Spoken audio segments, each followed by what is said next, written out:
Rita Mercia? Yes. 9 yes. Okay, the next item is the fire department budget, which comes up on pages 11 through 15. Any member of the public wishing to be heard on the fire department budget? Fire department budget. No one from the public on the fire department budget. It's the wish of the council. Councilor Ramirez.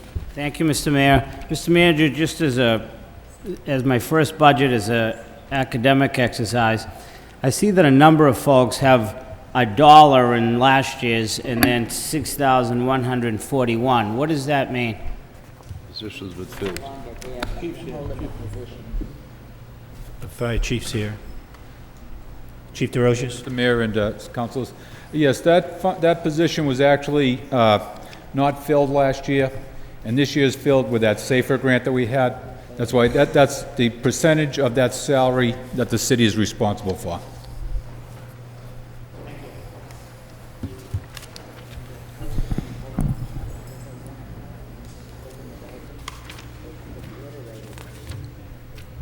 Chief, are those the only additional personnel items you have, those grant-funded? Yes, Mr. Mayor. You'll notice there are 8 of those positions that previously had been funded for $1, and now it's this current year it's 90% paid by the federal government for those 8 positions.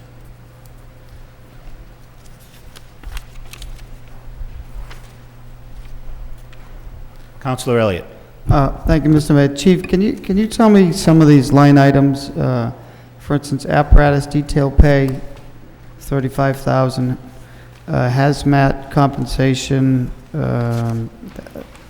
another, that's up $35,000. And then there was another line item, leasing of vehicles. There was nothing last year, but there's $27,000 Yeah, what's that? this year. Yes, Council. The first 2 items were contractual items. Okay. You know, the firefighters' pay is based on a base pay, and then they get a stipend afterwards. The increase was because of more of our younger firefighters are now hazardous materials technicians. That it would explain that portion. The lease vehicles, the city, we had purchased or leased a 3-year lease on a few of our, actually 3 automobiles, and that's what that covers. Okay. And there continue to be line items on upgrade of radio systems. Is this something that we have to do every year? Yes, Council. You know, radios are basically just hardware, and they Right. do wear out. They get damaged and broken, and unfortunately, very expensive to maintain. And Okay. we get by with that. And it deals the vast majority of that deals with portable radios and the mobile radios inside the vehicles, and a smaller percentage of the dispatch center dealing with just with fire situations. Chief, how many firefighters are you down, so to speak, through retirements or? You'll notice at the bottom of the firefighters' positions, you'll see 2 vacant positions. Right. That's what we had. There is 2 positions that are not filled currently. So you are backfilling 2 positions right above that, right? There are no names in it? So Yes, we have filled all the previous positions. Actually, there's 2 positions still funded for $1. Those were date all the way back to the early retirement incentive. Right. And the 2 positions above that say firefighter vacant, those are not, there is not a man assigned to that position currently, but they are in our budget. We hope to fill those when we reach a quota. We generally do it in groups of 4 when we hire people. Okay, thank you. I don't have any further questions. Thank you, Mr. Mayor. Thank you. Councilor Donahue. Thank you. Chief, a few weeks ago, we transferred into your budget overtime money. That's correct, Council. That's not reflected in the $650,000 line item, right? That's correct, it is not. How much did we transfer, how much are we, We transferred To date, $50,000 into the current fiscal year's budget, so we will have spent $700,000 in this 5 current years year. in? And you're not putting that into your budget for next year? Well, quite honestly, we requested it, but the council, get it. the manager decided to stay with what we have and deal with it, just similarly as we have the last several years by trying to maintain that line item and then when we need it and we come to justify it, I have to come before the council. I know we've talked about this a lot, but I just am not seeing the savings from the 24-hour shift. As the years go by, 700,000 of overtime. I know we talked about it was higher before, and this isn't the time for it, but we're going to have to look at this again and study the effect of it, because it just doesn't feel like we're realizing the savings we had hoped for. I know it's better than it was. Let me ask you another question. In terms of the buyback, sick leave, buyback vacation, those line items are up. Is that because you expect retirements this year? That's correct, Councilor. We had very few actual retirees last year.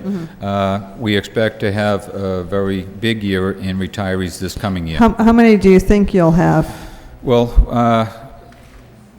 it's very hard to estimate, but I wouldn't be surprised if it reaches 12 after July 1st. Okay. But they're in this budget right now, Yes, obviously, because they haven't retired. That's correct. Right. What is your plan right now as far as those 12 positions? Would you plan on filling those? Would you plan on holding them, or what? Well, I certainly intend to request the manager at the time to allow me to fill those positions. Okay. And certainly if they're in the budget, they're already in the budget, right? Unless they were cut by the council at some point. And Council, if I could just I don't mean that. I mean, they haven't retired yet, so. That's right. They haven't retired. The position is fully funded, and it would have to be, submit to fill that position. My last question has to do with energy costs. There doesn't seem to be any huge jump, but you must have experienced increased energy costs. We did. We had to move money at the same time we moved funds into the overtime. We had to and I know we did the transfer, but so going forward, we're not budgeting for increases. We're hoping for the best, or we're hoping for the best. Okay, I have no other questions. Thank you. Chief, if I could, the 90% federal grant-funded positions, do we have to make a commitment over a certain number of years for those? Yes, Mr. Mayor, that was a 5-year commitment, and we're still into the first year, which the federal grant is paying for 90% of that position. I think reaches the end of the first year. I believe it was March 4th, if my memory serves me. So in the subsequent years, do we pick up a bigger percentage? Or is it? Yes, Mr. Mayor, we will. It's currently 10%. After this, I think it goes to 20%. Then it does increase. Eventually, 100% is the intent of the grant. Okay, thank you. Councilor Broderick. Thank you, Mr. Mayor. Chief, we're budgeting for 2 new firefighters, or 2 additional, or replacement? Well, those 2 vacant positions, is that what you're referring to, Council? Yes. They've just retired, and we have not filled the positions. Again, I will be requesting the manager at the time. We generally hire in groups of 4, and once we reach 4 open positions, I'll request the manager, and that would be, these 2 positions would then be filled with a person. Okay, my question was going to be, will that impact your overtime estimate by adding more men, or more firefighters? But if you're not looking, if that's not going to happen in the near future, there won't be an impact. Well, with the full staffing of firefighters, we hope to maintain the line item in the budget so that we don't have to request it. If we start to drop down, then it costs more money. We have to fill positions that are not there, or not filled. And the hazardous material in FY06 was $465. Do you know approximately how much you actually spent? Do you know was it right on the number? I don't, Counselor. I don't have that figure in front of me. It would be very close. All my line items are very close to being fully spent. Thank you. Councilor Caulfield. Thank you, Mr. Mayor. Just a comment. I can remember in 1990, the overtime line item in the fire department was $1,500,000. And I think the 24-hour shift is certainly helping. And Chief, you run a good, tight ship, and it's going on course. Thank you. Thank you. Councilor Elliott. Thank you, Mr. Mayor. I know I already spoke on this, but, you know, we have a budget before us that warrants a tax increase, and I don't want to cut anyone's budget, but I think we have to start somewhere, and we've gone through some real bare bones budget. There's nothing in the other three, including the council and the council on aging. They're barely funded. This is up $600,000. I know most of it, Chief, is wages and salaries, and that's a contractual obligation that we have to meet, and I agree with that. But it's one of the larger budgets we have, and if we're committed to, you know, bringing down this rate, which it does, you know, the tax rates that discussed doesn't include a couple of things. It doesn't include the, you know, 1 million plus in snow and ice that'll come in at the end of the year, and it also presumes 3.5 million in free cash, which I have to say I'm very nervous and leery about. Having those two items on top of the budget that we already have, we have to start cutting somewhere. And this leads me to just one more question for Moran Fernandez. There's a line, or you, Chief, there's a line item in here for computer equipment and software for $10,000. Now, I don't know what that's for, but I know that we've spent an awful lot of money in the Larimore system, and if someone can explain to me what this is for, I think it'll help. But there's an example where there's line items here. Maybe it's for something special, but... Council, that line item is, I think, for the general maintenance of our computers and expendables, such as, you know, the computer tapes and what you have, not smaller items. But all of our purchases do go through the MIS for, you know, Moran gets the best price for all our equipment, and we try to keep it in our line item as that. Council, I don't remember the exact figure, but I've been chief now 5 years, and before this, that figure was, I believe, about $20,000, and it had been reduced because it wasn't needed, it wasn't spent every year, and it has been reduced, and it's down to the bare bones right now for that. Okay, I appreciate it, and it's probably bare bones, but I think we're going to make a motion. I'll make a motion that we reduce just the bottom line by $50,000, the 534,837. Not personal, but I just think we need to try to do more with less. And it's a start. It's a $14.5 million budget. And if you can make that worth, Chief, I think it'll help us, and it's a start. If I may, Mr. Mayor? Mr. Manager, yeah. And I probably should have addressed this earlier. You know, clearly, we can do whatever, and we'll do whatever the council wishes us to do. But this is a $281 million budget.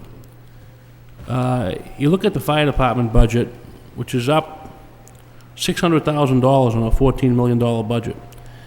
There is no place to cut this besides people. And you know, this particular budget, I mean, I don't know where we would expect to cut. So I have to point out that the budget that I propose, that is before you, calls for an increase in taxes. Yes, it does. On an average home of $15 a quarter. $15 a quarter on an average home. So people want public safety, people want the services that we have provided, I think, in a very successful way. And I just need to point out, these cuts will not be easy. These cuts will not be made by just knocking off a line item here or there. If you look at the line items and non-personnel line items that are not contractual, they're all pretty much level funded. So I just want to say that we're talking about you know, no easy cuts here, of $50,000 here in the fire department, and we are talking about the actual increase on this proposal is $15 per quarter. Okay. Well, can I Motion respond? by Councilor Elliott, seconded by Councilor Donahue. Councilor Can I Elliott. respond? Well, I understand that's what this presumes, Mr. Manager, but we were just talking about the school department budget, and if the Senate number doesn't come in, whatever the difference is, and that'll be at least, it'll be well over $1 million, is going to go on the tax rate. Snow and ice of $1 million is going to go on the tax rate. So it's not a fair statement to say it's $15 per quarter. That presumes that those two, at the minimum, those two big dollar figures are not included in that. This budget presumes that the 2.6 million is coming in from the state. Right. So, And there is another alternative to that, which I would recommend if it came in less than that, to send it back to the school department and have the school department cut. Would be my recommendation, clearly. But, you know, I just want to point out, I mean, there's one other fact I think... Well, can I finish this? That also presumes that free cash is coming in at 3.5. I'm sorry? And it also presumes that we're gonna get all 3.5. That didn't happen last year. Hopefully it won't happen again, but I'd rather be conservative and make sure that, you know, we're protected. And I don't see why, out of all of these line items, you know, I don't think, why does it have to go into bodies? I mean, it was a $50,000 cut. The average firefighter is, you know, making Well, if I can't, more Councilor, than because that. That's my all we're doing is shifting it. I mean, if we take 50,000 off one of these line items that are needed, and that we think they are, then clearly sometime over the year, you're going to have a transfer in front of you. Let me just point out one other thing, as far as the tax levy goes. Under this proposal, we would be raising 80,080,079 on the tax levy. The actual, for fiscal year '07, the actual levy limit that we're projecting for City of Lowell is 89,754,018, which is almost $10 million below the levy limit. So, you know, I probably should have pointed those things out earlier. And clearly, we'll make the cuts. It's you know, it's just not that simple. I guess that's my point. Okay, Councilor Donahue. Thank you. You know, as Councilor Elliott has already pointed out, I mean, we don't know what's going to happen with free cash. We do know we just voted a lease that's going to cost us $400,000 more that's not in this budget, and to subsidize. I take that back. It's going to cost us about $300,000 more than is in the budget, and I don't think this is a drastic cut, 50,000. I mean, there are 12 expected retirements coming up in this department, or maybe. And they're in the budget, but even if you took one or two and didn't fill them right away, or let, you know, a portion of the year go by, you know, so I you know, with a $14 million department, I don't think it's going to cripple the department. I didn't say what, Councilor. No, I understand that. I'm just saying, in terms of the overall, what we have to approve for a budget and come up with taxes, you know, we got to start somewhere, and Well, this that's is fine. I'm just pointing out the fact that Right. these are not easy cuts. Oh, And there are other departments ahead of us that probably have less than the fire department. And I agree, and I mean, one of the issues I raise is, you know, energy costs. They're probably going to go up, and they're not included here, and so they have to come from somewhere. But when you have a department that may have 12 retirements coming up, there are ways of just not filling them and yet not eliminating them, and there's a savings at the end of the fiscal year. So I don't think it's unreasonable, and I don't think it's going to hurt public safety, but we have to look at the taxes here. Councilor Milonazo. Thank you, Mr. Mayor, through you to the chief, if I could. Chief, there was a line item for FY07 for leasing vehicles for $27,000. What is that? The $27,000, Council, this is the first time in 5 years that we've purchased new vehicles, and it was for 3 automobiles, and that's what that's for, is a 3-year lease that we took out. So that line item will be So that's something we've already obligated? We've already signed a lease agreement, I guess, is how we dealt with Okay. that. Again, just because it wasn't there last year, I thought that may have been a place where we could have gotten to the halfway point with Councilor Elliott's motion. Thank you. Councilor Ramirez. Thank you, Mr. Mayor. This question's more for the manager. I was hoping to get some guidance and direction from you, being the first budget. Mr. Manager, I had a question with respect to furloughs. I think you were in the legislature back in '91 when the legislature and the governor entered into an agreement for the budget, and state employees had to take furloughs, whether it was 1 week or 2 week. I certainly don't want to cut anybody's job, and I certainly do not want to raise taxes. And in my conversations to with the auditor, who I realize is not here, he informed me that the payroll the weekly payroll for the city and the school committee combined was something to the tune of $2.6 million. Now, assuming that that's accurate, I'm just wondering, and as I said, I was hoping to get some guidance from you, if we were to ask every city employee to take a 1-week furlough or 3 days furlough, where they would not get paid for those 3 days out of the year, and they would either choose to work or not work, the 1 week would save $2.6 million if I take the numbers at face value. And it seems to me that if we ever adopted something like this, and you could give some thought to it, then we wouldn't have to raise taxes, and the 2.6 would absorb the growth that you're talking about, and we would still be left with $800,000 from that savings that we may be able to allocate to capital improvements such as the arena and the garage and what have you. And I know this may have union complications, but I really would appreciate some guidance from you on it. I was in the legislature at that time, Counselor, and I took an unpaid couple of days or whatever it was. I don't think it's necessary. I don't think it's needed here. I think we're talking about a very, very modest, in the scheme of things, increase to the tax levy. And so I think it would be, you might have $800,000 left over, but you'd have some pretty, well, I don't think the union, I think you'd have serious union issues with that proposal. I don't think it's warranted under these conditions. I think it's an interesting idea, but I don't think it's warranted under these conditions. Well, thank you. I appreciate it. I'd appreciate some comments. I only throw it out in the face of taxes and layoffs, Mr. Manager. Thank you. Councilor Donahue? Thank you. I'm not familiar with the process for furloughs, but let's assume, the council would explore that. Wouldn't we approve whatever we were going to approve for the budget, and then after the fact you implement it? How does that work? I mean, it doesn't get implemented as a reduction in the line item, does it? A furlough? Yeah.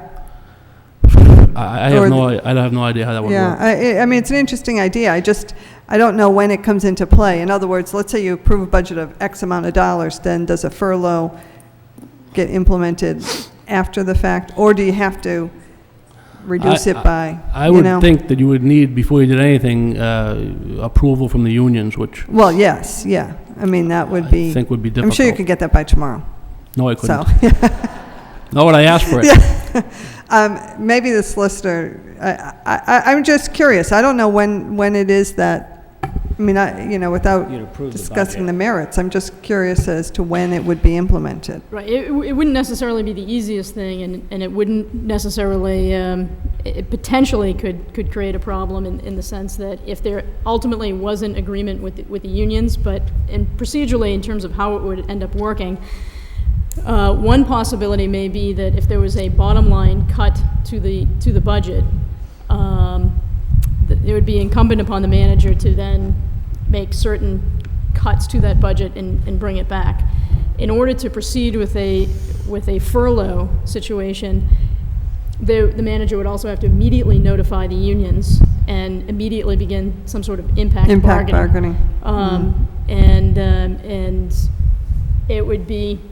it certainly would be possible to not implement the furloughs and keep things on status quo while you have the money in the budget, knowing that ultimately, if things stayed the same, you were eventually going to, run out of money. But it becomes, again, it's an interesting idea. It's a way of potentially saving money, but it might be very difficult under these time constraints. Right. I mean, it just is, if it was, this or jobs, when you save the jobs, I mean, if that were the place you were at, then I guess I'm just wondering, from the council's point of view, when does that, decision or implementation? So it would seem that you'd have to do a bottom line cut.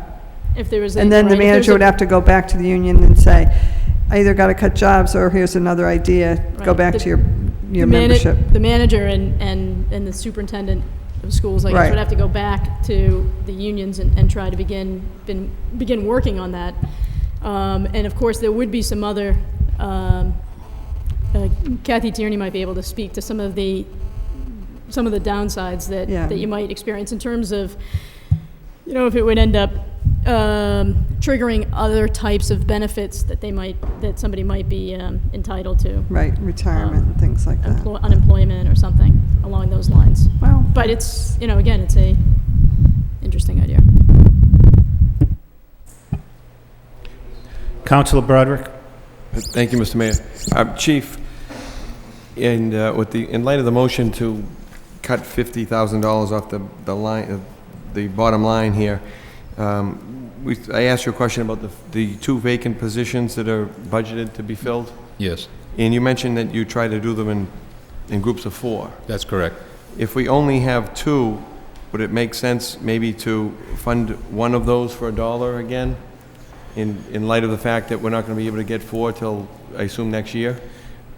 Council, the only problem I think that we might run into, that SAFER grant that's funding the 4 positions, in that grant, they require you to maintain the staffing, the funding for all the positions when they did it. So if we reduced one, it might jeopardize the federal grant, or at least a portion of it, or if not all of it, at some point. And I don't have the exact answer on that, but I know it's threatened, it's promised that we had to make a commitment to maintain that staffing level to them.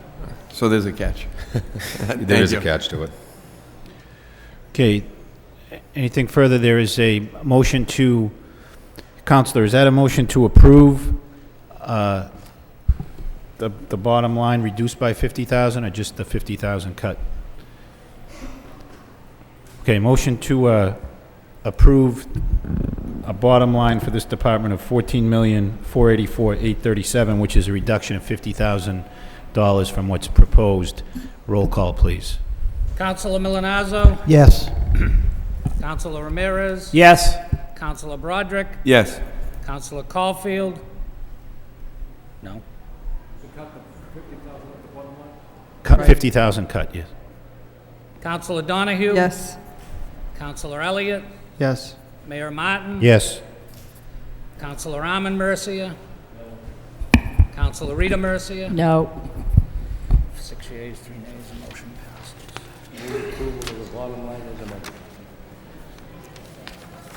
What's that? Okay, motion to approve the bottom line of 14,484,837.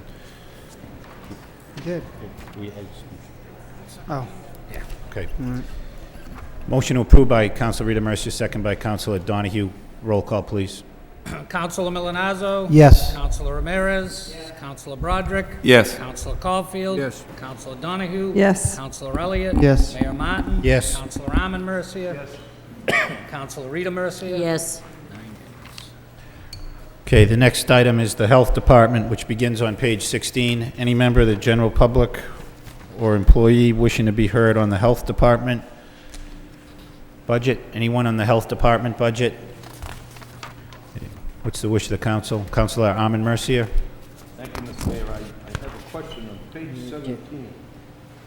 Mr. Singleton would come to the microphone.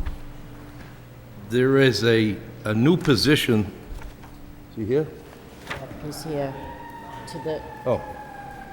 There's a new position being proposed for $52,785.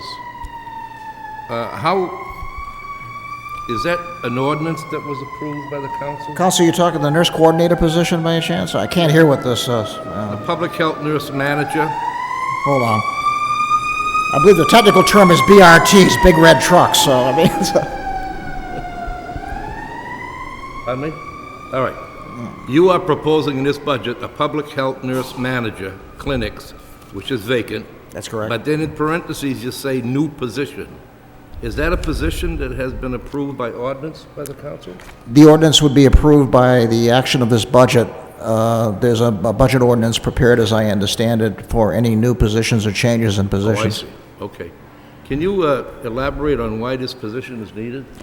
Basically, as you know, we combined 2 years ago 2 positions into one called a nurse coordinator to run both public health nursing and school nursing. There's 2 groups of nurses in the health department. There's 4 public health nurses, and there are 34 school nurses plus supervisors and the like. Lisa Golden, who took that position, essentially left to go to work for Saints Memorial on a very good financial arrangement she couldn't resist. And when we met with the nurses to try to do internal promotions, it turned out that none of the school nurses that might be eligible and desirable of taking Lisa's job on the school side wanted to work all through the summer. So what we did is take one of the 4 public health nursing position slots and created a nurse coordinator. The combined salaries for both of these is less than what we would have paid the one nurse coordinator position if Lisa Golden had stayed. So this is actually about, I think, $7,000 less than if we'd kept the nurse coordinator position under the existing formula, that she gets paid 10% more than those she supervises. And being a new position, would it need to be posted and advertised and the likes? I believe we have to go through a process of posting. I'm not quite clear. Kathy might want to... Does this have to be posted, Kathy? Or? Yes, it does. I thought it did, but... Thank you. Councilor Caulfield? Thank you, Mr. Mayor. Mr. Singleton, have we brought on anyone onto the payroll to go out and inspect the dumpsters? Remember we come up with a fee and we were going to bring someone on. Have we brought someone on? No, sir. We still have the same number. Actually, we have slightly less inspectors than we had 2 years ago. We have a part-time person we brought back when we had 2 people take early retirement. We have the same number of inspectors now as we numbers, but slightly less hours than we had 2 years ago. So we don't have anyone dedicated to... No, sir, we don't, because that's one of the issues with the workload is there's so many different, I like to discuss this other things we might be able to change to give us more time to do that. But right now, the workload on the 6 field inspectors who have to do vacancies, rubbish complaints, noise, and all the rest of it is such that we can't break loose 1,300 dumpsters specifically for one person. So we're handling those on a complaint basis. I don't want to belabor the issue, but the fee for the dumpsters and so forth, that money was supposed to go to bringing on an employee to just to service those dumpsters, and it's not happening. Well, actually, we use that money, the fees for that money, to keep one of the 2 early retirement positions funded in that budget. Councilor Broderick? Thank you, Mr. Mayor. That was because of the $50,000 cut. You shouldn't have voted on that cut, I guess. I had just a quick question. Professional services here, you listed $25,000. Could you explain what that is? There are 2 different components to that total amount of money. One is a cleaning service. We are in an old school building where we have a custodian, but she's not able to do some of the heavy-duty cleaning that has to be done. She does the routine stuff on a daily basis. And secondly, we have a consultant physician to the Board of Health who actually sign standing orders for the nurses, do medical consultation and the like, and that's up to $14,000. But that doesn't mean we expend that much money because it's based on a bill submitted on an hourly rate that we check against actual work. And how much have you spent this year, do you know? This year, I believe we had a number of medical issues close to the $14,000. The actual other contract for the cleaning service was completely expended because that's one in which we expect certain obligations to be done. So that one, unlike the consultant contract, is more of a workload issue. Okay. Thank you. Thank you. Councilor Elliott? Thank you, Mr. Mayor. Mr. Singleton, your budget's gone up $100,000 just in salary and wages. Can you tell me, I can see that there's a couple of work hours increased, then there was a decrease of the nurse coordinator from 52 to 44 weeks. Where is the balance? Are they the vacant positions that you're planning on filling that was a result of early retirements, or you got 3 positions opening? Are you seeking to add 2 nurses? We are not so much adding as the fact that right now we are running 2 vacant positions with a 3rd retirement that just came about. One of the problems we have is we have to serve the school population, and with the number of schools and the number of acute care children and the such, it's very difficult to leave more. There's already 1 vacant position on $1 a year, as you can see at the bottom. The others we were out planning to try to fill as best we can to meet the needs of the school system. Okay, why is one an MSN and one a BSN? There are different people who came into the structure who are paid differently according to a grid, and these can be adjusted subsequently depending on the credentials of the person we hire. But we just right now pointing out that an MSN obviously makes about $4,000 more than a BSN, and that can be adjusted according to the... I want to just follow up on what Councilor Caulfield mentioned, because I voted for that permit increase or permit fee because I was under the assumption also that you were going to hire an inspector, and at that time I think the number was, I don't know, 700 or 800 dumpsters, and it's a problem that they were going to be inspected and that there were going to be fines, and that, you know, the fines essentially could pay for this inspector. So I'm a little concerned why that, because I continue to get complaints on whether it's landlords or businesses violating the dumpster ordinance, and, you know, they're going to continue to, we can't keep sending, well, we can send inspectors, but I think you need someone to, you know, to find them and to follow up, and I thought we were going to hire another inspector. Well, fines don't generate, they go to the general fund. They don't generate operational money back to the department. Well, I understand how that works, Mr. Singleton. The general fund also funds your position, so it's, you know, the accounting issue doesn't trouble me as much as, and those people that are paying the permit fee, you know, they see people that are violating the permit, and they feel like they're getting, you know, snubbed. I thought I was paying a fee to get something for this, so I know things are tight, but my assumption is we're putting a fee in, that we're going to hire somebody, and I don't think that the people are getting the services, quite frankly. So you have no plans on hiring an inspector considering the magnitude of the problem has really grown significantly? As you can see, we used to have more inspectors, and again, on the will of the government, we could have, depending on the budget, that answer, but at the moment, we are inspecting any complaint that comes in, as I mentioned in a transmittal to the council, I think 2 weeks ago. So it's not that we're not inspecting, we're not enforcing, we're not fining, but we have to go out now and do an elaborate visual survey of every single dumpster site, take digital photographs. We're preparing a computer-based program to do that, and that's going to generate then a lot more work, but we expect that, and we'll blend that into the existing 6 inspectors. But if anybody has a complaint with a dumpster, we do investigate. Right, I agree with the professional services issue.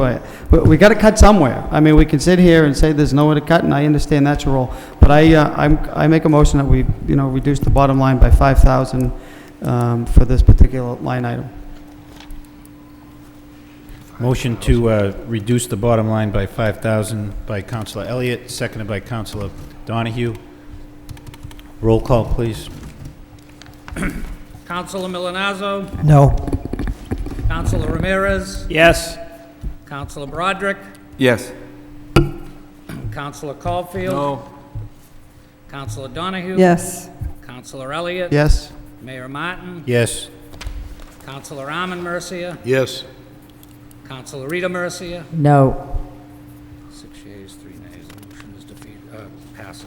Okay, so that motion is adopted, so then motion to approve the bottom line of $2,404,070 by Councilor Milonazo, seconded by Councilor Ramirez. Roll call. Councilor Milonazo. Yes. Councilor Ramirez. Yes. Councilor Broderick. Yes. Councilor Caulfield. Councilor Donahue. Yes. Councilor Elliott. Yes. Mayor. Excuse me. Mayor Martin. Yes. Councilor Armin Mercia. Yes. Councilor Rita Mercia. Yes. 9 yeas. On page 18, the Health Department has some grant-funded positions as well that aren't, I believe, are not included in the bottom line figure that we just approved. So I think a separate vote is required for those, if in fact that's the wish of the council. Motion to approve the grant-funded positions by Councilor Milonazo, seconded by Councilor Armin Mercia. Roll call. Councilor Milonazo. Yes. Councilor Ramirez. Yes. Councilor Broderick. Yes. Councilor Caulfield. Yes. Councilor Donahue. Yes. Councilor Elliott. Yes. Mayor Martin. Yes. Councilor Armin Mercia. Yes. Councilor Rita Mercia. Yes. 9 yeas. And I believe I overlooked, there were some grant-funded positions in the Council on Aging budget that probably also should have been approved separately. Is there any objection to going back to those? I think those appear on page 9. I think all we did was approve the bottom line in that department. There is a portion of grant-funded positions there, $17,742. Move approval. Motion approved by Counselor Elliott, seconded by Counselor Arman Mercia. Roll call, please. Counselor Milonazo. Yes. Counselor Ramirez. Yes. Counselor Broderick. Yes. Counselor Caulfield. Yes. Counselor Donahue. Yes. Counselor Elliott. Yes. Mayor Martin. Yes. Counselor Arman Mercia. Yes. Counselor Rita Mercia. Yes. 9 yeas. Okay, the next item is the Human Relations budget on page 19. Anyone from the public wishing to be heard on the Human Relations Department budget? Any member of the public wishing to be heard on this portion of the budget? Hearing none. What's the wish of the council? Move for approval. Motion to approve by Counselor Caulfield, seconded by Counselor Rita Mercier. Counselor Elliott. Thank you, Mr. Mayor. Just one quick question to Kathy Tierney.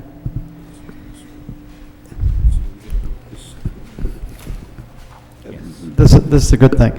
Unemployment compensation school is down, very good thing, from 600 to 300. But what can we attribute that to? And can we look forward to, that continued trend? Right, that's, the school department made the recommendation this year, for next fiscal year, to appropriate $300,000. They didn't anticipate, I guess, the large volume of layoffs that they were projecting last year, this current fiscal year. They still will have unemployment costs. That's just a fact of life in the school department and every employer as well, so that's their recommendation for the budget. And can I ask you on the city side why we have 80,000 in there? That's typically... I presume we don't have any, we're going to hire people to lay them off, or... Those are summer employees, those types of employees. That's correct. It's seasonal employees that we hire, and also throughout the year, we may have disciplinary actions that we take that result in a termination that the state overrules as far as awarding unemployment benefits despite our appeal, so that's, that has come to fruition this year as well, so. And did we use 80 last year? Is there some room that we can cut in this budget? We actually expended 91,000 this current fiscal year. We had fringe benefit grant reimbursement into this city account, so we were able to make up that difference. So if you recall, we did have to reduce one department completely, which resulted in layoffs, which we had anticipated, and some grants had run out this year too that we didn't anticipate. Yeah, that is my concern, and I'm glad you answered that question. When we do accept these grant positions, once they expire, we're responsible for those individuals. Is that right? That's correct. If it doesn't get reauthorized. And how much typically, how long are we responsible, I guess, I always had this question. Well, they're eligible to collect for 30 weeks. 30 weeks. Okay, thank you. I just think we need to keep that in mind in these grant positions, because this is a pretty big line item, and we are in fact responsible if a grant does run out, which is... I think all the grants actually come before the council. I think that they have to be accepted, so. Right, I agree, and I like to support grants because it's money that doesn't go on the tax rate, but we all need to know it. When and if it does expire, they're entitled to 30 weeks of compensation, which is significant. Thank you, Mr. Mayor. Thank you. Anything further on this line item? Should point out as well is that if the school department budget does not get approved as proposed, that could affect this figure in the school department side as well. So, roll call, please. Counselor Milonazo. Yes. Counselor Ramirez. Yes. Counselor Broderick. Yes. Counselor Caulfield. Yes. Counselor Donahue. Yes. Counselor Elliott. Yes. Mayor Martin. Yes. Counselor Arman Mercia. Yes. Counselor Rita Mercia. Yes. 9 yeas. Okay, the Human Relations Department budget is approved. Is there a separate vote required? I think there's a separate vote required for the employee benefits portion of $380,000. Motion to approve by Counselor Broderick, seconded by Counselor Rita Mercia. Roll call, please. Counselor Milonazo. Yes. Counselor Ramirez. Yes. Counselor Broderick. Yes. Counselor Caulfield. Yes. Counselor Donahue. Yes. Counselor Elliott. Yes. Mayor Martin. Yes. Counselor Arman Mercia. Yes. Counselor Rita Mercia. Yes. 9 yeas. Okay, next item is the Inspectional Services Department budget on page 20. Any member of the public wishing to be heard on the Inspectional Services portion of the budget on page 20? Anyone from the public wishing to be heard? Hearing none, what's the wish of the council? Move approval. Motion to approve by Counselor Rita Mercia, seconded by Counselor Ramirez. Counselor Donahue? Thank you. I just have a question, Mr. Guthrie here. It's a small item, but I still don't understand the gas and motor oil supplies. I mean, that's a really teeny number. What is the deal there? What is that, Counselor? What was that The question? gas and motor supply, I mean, it's like $350. Yeah, we have, For gas. What is- we have a vehicle that Mr. St. Hilaire uses with the police department. And But what about that's- inspectors going around? that's just for repairs. These inspectors have a stipend. Is that in here? Yes. I didn't see that. Which, Transportation monthly We got allowance. 32,000 for all the field inspectors. oh, this, all right, the 32.4. And that is identical to this year. There's no increase. Is this same with you? You requested but didn't get it? No, it was already, we didn't request it. All right, We well, didn't request the increase. We didn't know that the gas was gonna go through the roof. right, that's what you I'm know? saying. That's, I'm just, We didn't know that was gonna happen, so when it was around $2 and $2.10, we were comfortable, $2.15, but yeah. unless you wanna give us a little, do you? Well, I just figured. We can't I don't want you to go into your own pocket now. But that's what the question you asked on the 350, that's what that's Yeah. for. No, I didn't know that's how you accounted for the gas and oil. I'm thinking $350, that's not a whole lot. I know you're a good budgeter, but. Thank you. Councilor Caulfield. Thank you, Mr. Mayor. I believe that members of the Health Department and Building Department have that stipend, and it would be more costly to the city if we furnished them with a vehicle than by using their own. That's why that's there. Yeah, I understand that. I'm just saying, I think the number's probably going to be higher than that, that's all. In all these departments, I mean, we all know that what's happening with gas and energy, so that's my only concern. Okay, the motion, I believe, has been made and seconded. Roll call, please. Counselor Milonazo? Yes. Counselor Ramirez? Yes. Counselor Broderick? Yes. Counselor Caulfield? Counselor Donahue? Yes. Counselor Elliott? Yes. Mayor Martin? Yes. Counselor Arman Mercia? Yes. Counselor Rita Mercia? Yes. 9 yeas. Okay, next item is the Law Department budget on page 21. Any member of the public wishing to be heard on the Law Department budget? Anyone wishing to be heard on the Law Department budget? Hearing none, it's the wish of the council. Councilor Broderick. Thank you, Mr. Mayor. Through you to the city solicitor. I notice here we have city physician, Dr. Naboot, and then we have physician, public safety officers, section 111F. Are we going to keep both? What are they? What's the difference there? The way it is working right now is that we're currently keeping both. I can tell you that personally, I think that the physician that we hired that works in conjunction with the nurse practitioner to handle the Section 111F claims, I think has worked very well thus far and has been certainly well worth the $50,000 that the city has invested in that position. The way it has been working is that function, though, is limited just to Section 111F, and that currently city workers' comp as well as school workers' comp is still being covered by the city physician, and we're required by ordinance to have a city physician. I think it's something that, down the road it may warrant further review, whether we need both of these positions. So, But for now, we really have to have them. what does Dr. Naboot do? Physicals? Dr. Naboot serves as the city physician. He not only handles the workers' comp, but also serves as the city physician. If you're going to be hiring an employee and conducts physicals and makes recommendations prior to hire. Would it make sense to have him do both? If he does the intake physical, then he examines them when they claim they're hurt, would he not maybe have a better record or a better insight as to how the person was before they started? As opposed to the physician that we've hired for the 111F? Or just have the 111F physician do both? Like, can't we just use the same one for both? I mean, it may be... Ultimately, we may end up going down that kind of a road. I think at this particular stage, unfortunately, I really don't think we're necessarily in a position to do that. That's not to say that this issue may be revisited at some point during the fiscal year.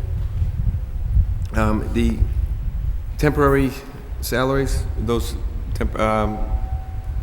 Sweeney and Fenton, Dave Fenton, Tom Sweeney? Right, attorneys Fenton, Sweeney, and also I believe Attorney Sheehy is in that category. And we also have a claims investigator, Officer Costello, who is in that position. The professional services for $12,000, can you tell me what that is? Oh, at times we will have to hire outside counsel if there are conflicts, and also it would cover professional services, including depositions and things like that. All right. And, lastly, at the bottom, we have the claims, and you see one went up from 150 to 300, and then the 111F is up to almost 750,000. Could you just explain that real briefly? Sure. As far as the claims, separate and apart from court judgments and claims general, the rest of the claims have gone up or are recommended to go up simply because it's our position that these numbers really are too low, and they've been too low for quite some time. Just to give you a little sample of what I'm talking about, looking at claims for police and fire active, if you go back to 2004, we ended up expending $300,000. If you go back to 1986, that line item was budgeted for $220,000. For police and fire active, what you're dealing with here is really just the medical bills, unlike workers' comp or city side, school side rather, workers' comp, where you're dealing with salaries as well. So it's really, for police and fire active, police and fire retired, you're dealing with medical bills. Medical bills have gone up, increased significantly, and historically, if you went back over these particular line items, they have historically been appropriated for much higher amounts than what we are currently at and have been at for a while now. Do you know offhand what we spent last year for the active claims? For active? Yeah. Active, oops. For the police and fire active as well as retired, we exceeded that, but what we had tried to do was to see if we could stay within that budgetary line item, and so there was no, for the past, I think 3 years now, there have been no real outside appropriations. There might have been 2, but they have not been the typical types of year-end appropriations that have commonly taken place for these line items. What we had done, actually, in an attempt to make the budget work, staying literally within the law department budget, was at one point to transfer, I think in the past 2 years, we've transferred out, and it's mainly come from court judgments and claims general, and luckily, for the past 2 years, we were in a position to do that. I think we budgeted out about $300,000 out of those 2 line items, and when you look at those line items, they're really not huge to begin with, considering everything that comes in. So about 150 a year. So this should cover it then, the 300 and 160? Looking at all the historical data that we have, these numbers would be much more in line with what the appropriation should be. In these Section 111F payments, those are just old claims? These are just medical bills. That's it. We had no line item for the year before? I'm sorry, what's that? It looks like there was nothing budgeted the year before? Are these? We didn't have a transfer last year. And for some of the medical bills, for example, if you were to look at police and fire retired, we have had one employee who just this past fiscal year alone used up the entire appropriated amount. We had another employee that used up half of that amount, and a third employee that on their own used up 1/3 of that amount. And there's really no way, in terms of keeping track of the medical expenses, there's no real way of accurately predicting what they are always going to come in at, because it would depend upon what sort of procedure somebody's having. If somebody was having a bone marrow transplant, that's retired, we end up paying that entire lump sum of money. And law department is currently looking at ways of potentially saving. And when we have a final recommendation for the council, we'll be bringing that forward.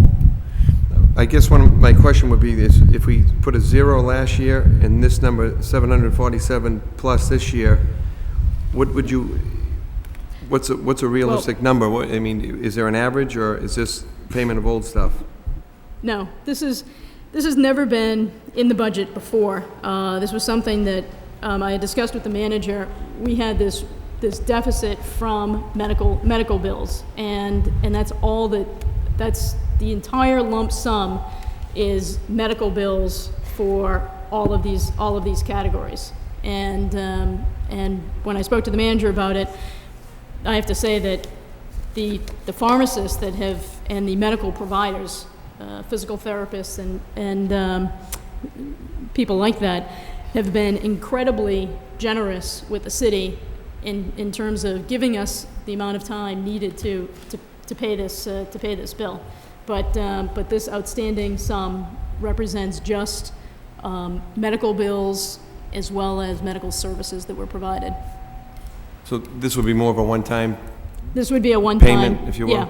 Yep. We don't have to anticipate this every year then? No, no. In fact, I would think that if the council were to approve the increases in these other line items, and I know it's obviously a difficult year to be coming in with figures that I think are more accurate for these particular line items. But if the council were to adopt these recommended figures, I think what we'd be seeing is we wouldn't necessarily be requiring a transfer and of any funds. And again, we haven't been having a transfer, at least of any significant degree, in the past 3 years. Thank you. Thank you. Councilor Elliott. Thank you, Mr. Mayor. I did call Christine when I saw this part of the budget because I was absolutely confused and dismayed as to the increase. How old, I didn't ask you some of these questions, Christine. How old are these bad bills? I mean, some of them the people at home should know that when we're looking at cutting, somewhat small amounts of money from these line items, and they're having an impact on the department. And I'm not blaming you, Madam Solicitor, but here is $1 million increase just in, well, it's $750,000, excuse me, just in 111F cases alone. How old are these bills? I mean, we started on this process of hiring, I think an orthopedic and another nurse to mitigate and try to reduce and avoid exactly what seems to be happening here, that it's a huge budget buster. It is. When we're trying to, when we're trying to keep taxes down, we're trying to fund the schools, we're trying to do everything. All of a sudden, bang, we're getting hit with, $750,000 that we didn't expect or anticipate. Right. So I know it's a long-winded question, but it's very frustrating, and it's a hit that we have to take. People should know there's nothing that we can do, apparently, other than try to do a better job on getting police officers and firefighters back on the job, because we pay for it. Right. A couple of things. One, I think, well, in terms of the age of the bills, these are, by and large, this year's as well as last year's, that we tried to survive not having any sort of a transfer, and obviously these are the results. It just didn't work out. But again, even for the past 3 years, we just historically have not had the same kind of transfers that we have had in the past on these particular line items. The line items in the past, or appropriation transfers in the past, on the average for a year would run anywhere from 200,000 upwards. When you look at all of these different line items, the 800,000 plus figure is a figure that encompasses all of these different line items. And as far as the 111F, I totally agree. It's something that we continue to work on. It's it's not the easiest thing in the world, but by the same token, I do think that, that the approaches that we've taken have really helped, and we've been able to get some workers that have been on 111F for a really long time. We've had success in bringing them either back or moving them towards retirement. Well, in light of the fact that we've spent 50 this year, I'm hoping that we'd be able to reduce the police fire active. And I know that you think maybe we're more in line, but I still think that we got to continue to try to pare back the budget a little bit more. And, within the 2 line item increases, I think that, and if it doesn't work, then, I understand it, but I'm going to make a recommendation that we reduce the line by 50,000, which would still give you, a level fund plus, well, I won't go through every single line item, but it's still a significant increase of about, almost 300,000 in those line items. So, it might hurt, but I'm hoping that we've hired the doctor. You've been working, your office very diligently on mitigating these cases. We got a case, a report back last week, getting officers back on duty. And I know some more are going to continue to come, but in the light of trying to make some savings, I'd like to make that recommendation. So, just so I'm clear, it's 50,000 from Well, a police bottom and fire line that, active? I'll just make a bottom line cut, and the appropriate adjustments can be made by your office. Motion, well, actually, Counselor, I think first we would act on the law department budget, then the law claims would come after that. Okay, I don't, she's answered all my questions, so. Counselor Broderick? Thank you, Mr. Mayor. One quick question, and maybe this is where we can find the $50,000 Councilor Elliott's looking for. Have, Madam Solicitor, has anybody tried to negotiate any of these bills? I mean, I know everyone likes to get paid, but sometimes if the bills have been outstanding for a certain period of time, you get 10% off some of these, it could be a significant savings. Again, these are, I would really hesitate to do that. These are bills that were incurred. You're dealing with, some of these are local pharmacists, a lot of them are local businesses. If anything, they've already lost money by being really accommodating to the city. And I can't stress enough how accommodating a lot of these, particularly the local businesses, but even some of the larger businesses have been, continuing to provide services and continuing to provide medication. Well, if that's the case, then I think we should pay them. Thank you. Councilor Ramirez? Yes, I support the budget. I just want to say, in fairness to Madam Solicitor, as somebody that does workers' comp only, that a lot of those bills are set by statute, and there's not much negotiating. And aside from maybe a little bit closer management of those bills in the future, I'm actually quite surprised at how low the figures are for the law department for these claims and the workers' comp 111Fs. I'm kind of shocked at how low they are. So. Okay, thank you. Is there a motion to approve the law department budget, just the general law department budget, not including claims? So moved by Councilor Milanazzo, seconded by Councilor Donahue. Roll call. Councilor Milanazzo. Yes. Councilor Ramirez. Yes. Councilor Broderick. Yes. Councilor Caulfield. Yes. Councilor Donahue. Yes. Councilor Elliott. Yes. Mayor Martin. Yes. Councilor Armand Mercia. Yes. Councilor Rita Mercia. Yes. 9 yeas. Okay, and under law claims general, motion by Councilor Elliott to reduce the bottom line figure by 50,000. Second by Councilor Ramirez. Roll call. Councilor Milanazzo. Yes. Councilor Ramirez. Yes. Councilor Broderick. Yes. Councilor Caulfield. Yes. Councilor Donahue. Yes. Councilor Elliott. Yes. Mayor Martin. Yes. Councilor Armand Mercia. Yes. Councilor Rita Mercia. Yes. 9 yeas. Okay, and so motion to approve the bottom line in that department in the amount of $2,532,865 by Councilor Elliott, seconded by Councilor Ramirez. Roll call, please. Councilor Milanazzo. Yes. Councilor Ramirez. Yes. Councilor Broderick. Yes. Councilor Yes. Caulfield. Councilor Donahue. Yes. Councilor Elliott. Yes. Mayor Martin. Yes. Councilor Armand Mercia. Yes. Councilor Rita Mercia. Yes. 9 yeas. Okay, the next item is the library, page 22. Any member of the general public here willing to be heard or wishing to be heard on the library budget? Anyone from the public on the library budget? What's the wish of the council? Move for approval. Motion to approve by Councilor Caulfield, seconded by Councilor Broderick. Any discussion on the motion? Roll call, please. Councilor Milonazo. Yes. Councilor Ramirez. Yes. Councilor Broderick. Yes. Councilor Caulfield. Yes. Councilor Donahue. Yes. Councilor Elliott. Yes. Mayor Martin. Yes. Councilor Armin Mercia. Yes. Councilor Rita Mercia. Yes. That item is approved. The next department is Management Information Systems, page 23. Any member of the general public wishing to be heard on the MIS department? Anyone from the public on the MIS department? Hearing none. What's the wish of the council? Move approval. Motion to approve by Councilor Armin Mercier, seconded by Councilor Rita Mercier.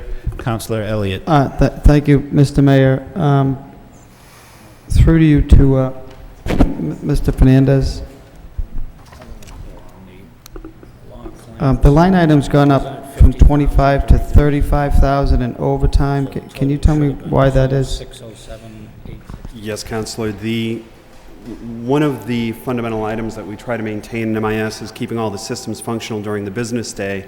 That means that the only maintenance window we have for working on things, taking them offline, bringing them down, etc., is off hours. That means evenings and weekends. And there's a lot of systems right now that we're in the process of either upgrading or trying to fix and keep running.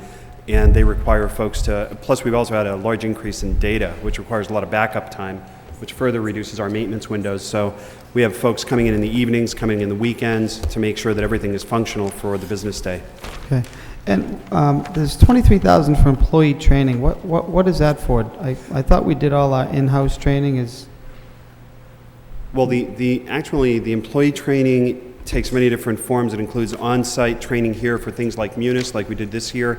Actually, we saved a lot of money on the Munis end by working with Munis to put together a web-based training pages so that the staff that were going through the Munis upgrade earlier this year could go through training online. We also have training sometimes that we coordinate with the outside vendors for specific applications that staff need. And then we also have other training applications that we need either for the systems that we manage or run or for other applications that are used within the city.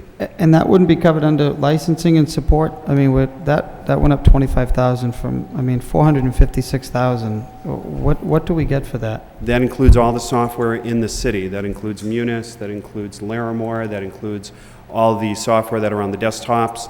There's a significant amount of money that we've saved by trying to use products that don't require software licensing. So we've tried to balance that out as much as possible by using something called open source software wherever possible that doesn't incur any additional licensing. So this only reflects those products that we could not move to open source licensing, whether they're the 911 system, whether they're the Munis system, the Microsoft applications on desktops, the GIS applications, etc. Okay. Thank you. Wait.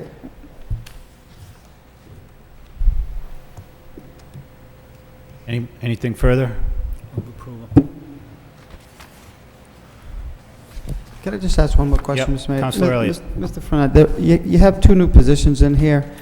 You didn't have them last year. When did you lose them? Actually, Councilor, that was a typo on the budget worksheet that went out. After seeing it so many times, it was an inadvertent error. Those two positions were in last year, and they were filled last year. They are not, in fact, vacant. Your error? Okay, thanks.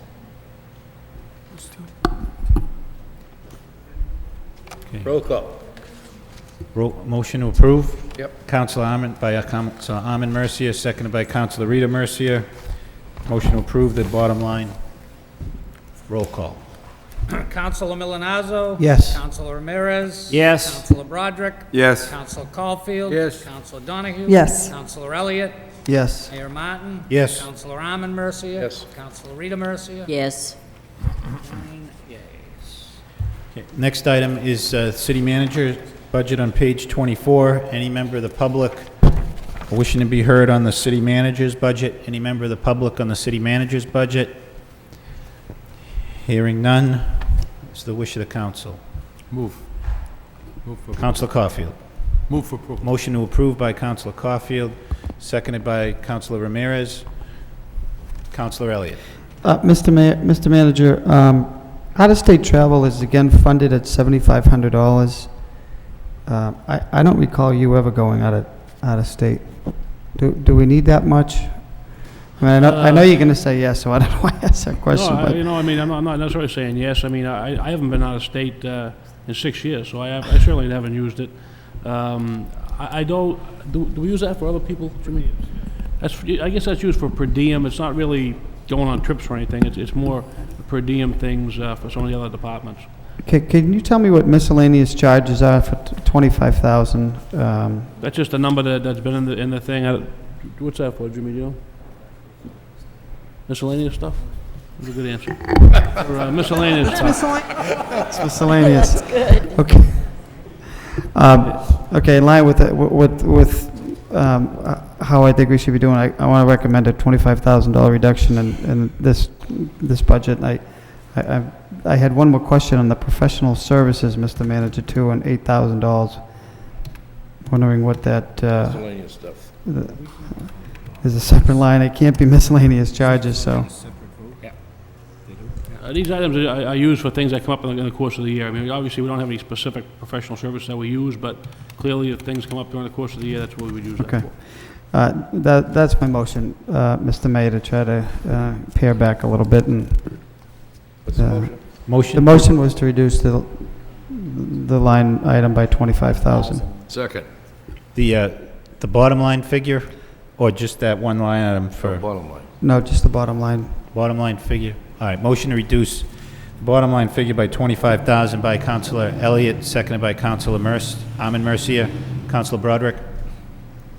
Thank you. I had a question. I was trying to figure this out. The deferred compensation, $5,000, do you know what that is? Somebody's fringe benefit. Miscellaneous expense. Jesus. Leave, buy back sick leave and stuff. Like,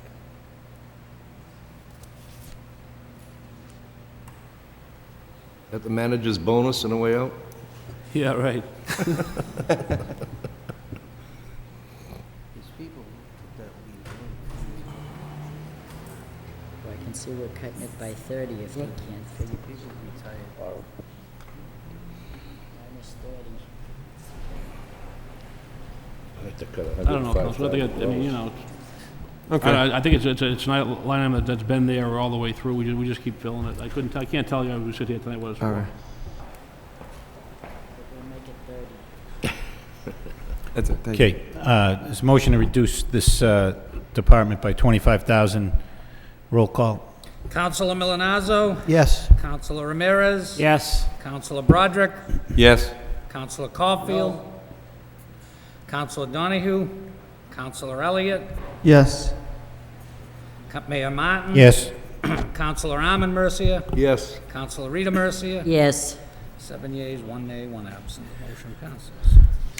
Okay, that motion is adopted, so motion to approve the bottom line figure, 712,848, by Councilor Armin Mercia, seconded by Councilor Milonazo. Roll call.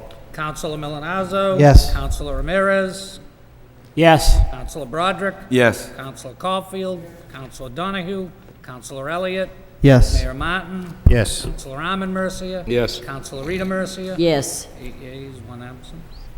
Okay, there are several subcategories within this budget that need separate votes. The first one is the school system Medicaid reimbursement and school administration rental. Would you want us to defer that as well? Motion to approve by, or you have a question, Counselor? Motion to approve by Counselor Broderick, seconded by Counselor Caulfield. Roll call. Councilor Milonazo. Yes. Councilor Ramirez. Yes. Councilor Broderick. Yes. Councilor Caulfield. Councilor Donahue. Councilor Elliott. Yes. Mayor Martin. Yes. Councilor Armin Mercia. Yes. Councilor Rita Mercia. Yes. 8 yeas, 1 absent. Okay. Marketing and development. Move for approval. Motion to approve by Counselor Caulfield, seconded Second. by Counselor Rita Mercia. Counselor Broderick. Thank you, Mr. Mayor. Mr. Manager, I assume it's through you, the special events is up from 80 to 130,000? 4th of July. Ah, fireworks? 50 grand? Yes, that's my motion. And this is just for the marketing development section, Mr. Mayor?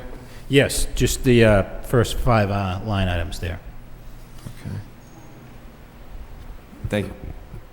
Councilor Elliott. I support the fireworks because I supported Council Mercier's motion. But Mr. Manager, what does the balance of $80,000 represent? What is included in there? Folk festival. Folk festival. I didn't know that the city put money into the folk festival. Right. Police, fire, details. So just for that one event for Yes. folk festival, 80,000. Yes, yep. Okay. Thank you. Okay, roll call. Councilor Milonazo. Yes. Councilor Ramirez. Yes. Councilor Broderick. Yes. Councilor Caulfield. Yes. Councilor Donahue. Say yes. Yes. Councilor Elliott. Yes. Mayor Martin. Yes. Councilor Armin Mercia. What was it? Councilor Rita Mercia. Yes. Okay, Disability Commission is just one item for the administrative assistant. Motion approved by Councilor Broderick, seconded by Councilor Caulfield. Roll call, please. Councilor Milonazo. Yes. Councilor Ramirez. Yes. Councilor Broderick. Yes. Councilor Caulfield. Yes. Councilor Donahue. Councilor Elliott. Yes. Mayor Martin. Yes. Councilor Armin Mercia. Councilor Rita Mercia. Yes. 8 ayes, 1 absent. Okay, scholarship funds, one item in the amount of $75,000. Move approval. Motion approved by Councilor Rita Mercier, seconded by Councilor Ramirez. Any questions? Councilor Milonazo. Thank you, Mr. Mayor. Is this self-funded, Mr. Manager? I know on our tax bill we can check off if it's not. Very, very little comes in, unfortunately. Thank you. Councilor Elliott. So how did we get this, Mr. Manager? I know it was here before, but who gets it? How is it dispersed? It was here long before I got here. There's a committee, Mr. Sapasaris chairs it. I don't sit on it. There's people, I think, from the school department that sit on it. These are Lowell students that go to either Lowell High School or Lowell Catholic, or I think they just have to be a resident of Lowell. It's a very, very fabulous program, and should be doubled. How many do we give out? What's the average I scholarship? think it's in the vicinity of 40. Some are 4-year colleges, some are 2-year colleges. For some reason, I think in the high 30s, low 40s. There's some criteria that they have to meet. And they're all Lowell children that get these all Lowell scholarships? residents, yes. Does the school department have any line item like this, or is it just? I have no idea. Just the council? Don't know. Is anyone from? I don't believe so, no. This is the Norma Murphy Scholarship Fund. Okay. Well- All right, that makes sense. Now I know. Thank you. Councilor Caulfield.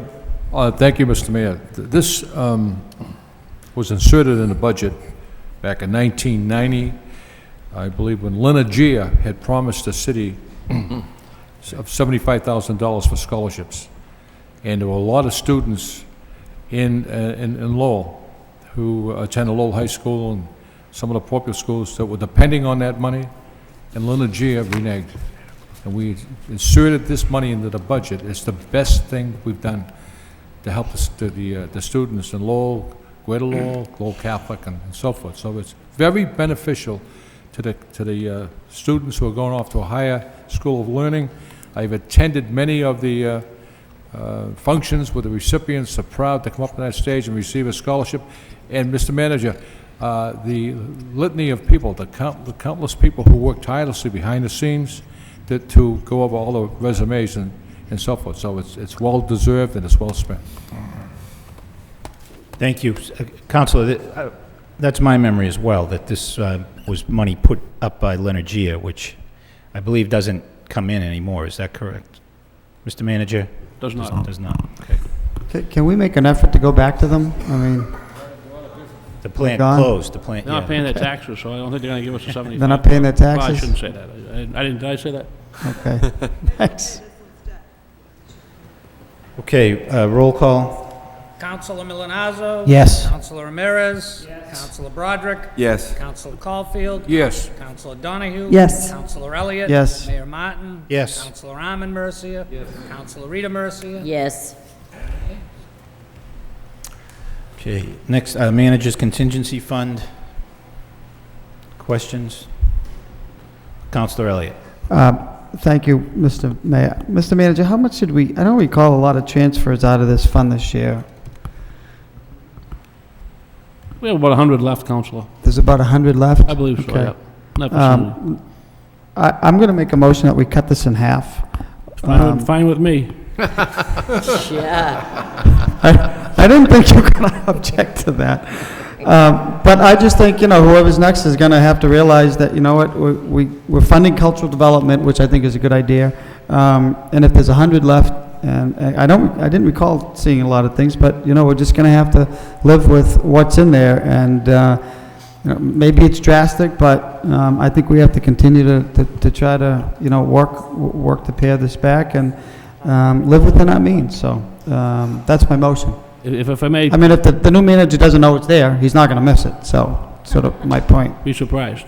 If I may, very briefly, because obviously it's not going to affect me. This is an important account, I think, as things come up through the year, clearly. And we've used it very sparingly. And obviously, when money's left at the end of the year, that goes towards free cash for next year. So, but like I say, it makes absolutely no difference to me.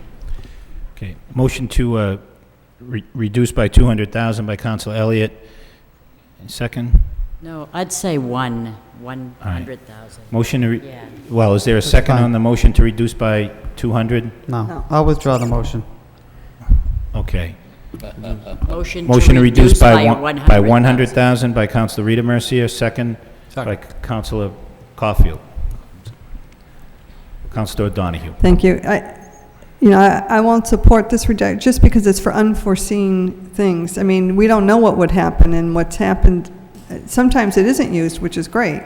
But if something comes up and it's a big ticket item, you got nowhere else to go to get the money. So, ever since I've been here, it actually used to be higher. It actually used to be higher. At one point, I think it was 600,000. It was 600,000, I was going to say that. And We then- reduced it to 400,000 Right. from 600,000. Yes. So, and it wasn't used, carelessly or anything like that, but, look, there's so many things going on around that anything could happen. So, I'm not going to support a reduction. If it isn't used, as the manager says, it goes to free cash. Roll call. Okay, roll call. I just Councilor wanna- Caulfield. I just want to briefly speak on this subject matter. I agree with Councilor Donahue. You never know what's going to come up. Unexpected expenses. You have a city of 108,000 people with a $280 million budget. Whoever the manager is, no matter who he or she may be, you're going to have to give them something to work with and handcuff them, strap in their hands. It's just not fair. You have to give them a little leeway here. Councilor Elliott. I agree. I'm not trying to handcuff any manager, but, he's coming to manage a $282 million budget. At this point, we've funded festivals, we've funded special events, and I know some unforeseen circumstances come up, but anything of a major magnitude, we're going to have to go out for a bond. I mean, we're not coming in here with, if there's a major water break or sewer break, that manager's contingency is not going to cover that. So I understand that, manager needs, money. But if you give him 400,000, maybe the new manager's going to find 400,000 ways to spend it. If we give him, less than that, then he's got to live within the means. So that's just my point. Thank you, Mr. Mayor. Roll call. Councilor Milonazo, No. Councilor Ramirez, Yes. Councilor Broderick, Yes. Councilor Caulfield, Oh. Councilor Donahue, No. Councilor Elliott, Yes. Mayor Martin, No. Councilor Armin Mercia, Yes. Councilor Rita Mercia. Yes. I can read into that one, I'll tell you. 5 yeas, motion passes. So motion to approve the bottom line figure of 300,000 by Councilor Ramirez, seconded by Councilor Broderick. Roll call. Councilor Milonazo. Yes. Councilor Ramirez. Yes. Councilor Broderick. Yes. Councilor Caulfield. Yes. Councilor Donahue. Yes. Councilor Elliott. Yes. Mayor Martin. Yes. Councilor Arman Mercia. Yes. Councilor Rita Mercia. Yes. Okay, Messenger Department. Anyone from the public wishing to be heard on the Messenger Department? Messenger Department, anyone from the public? Hearing none, what's the wish of the council? Move approval on this one. Motion to approve by Councilor Rita Mercier, seconded by Councilor Elliott. Any questions?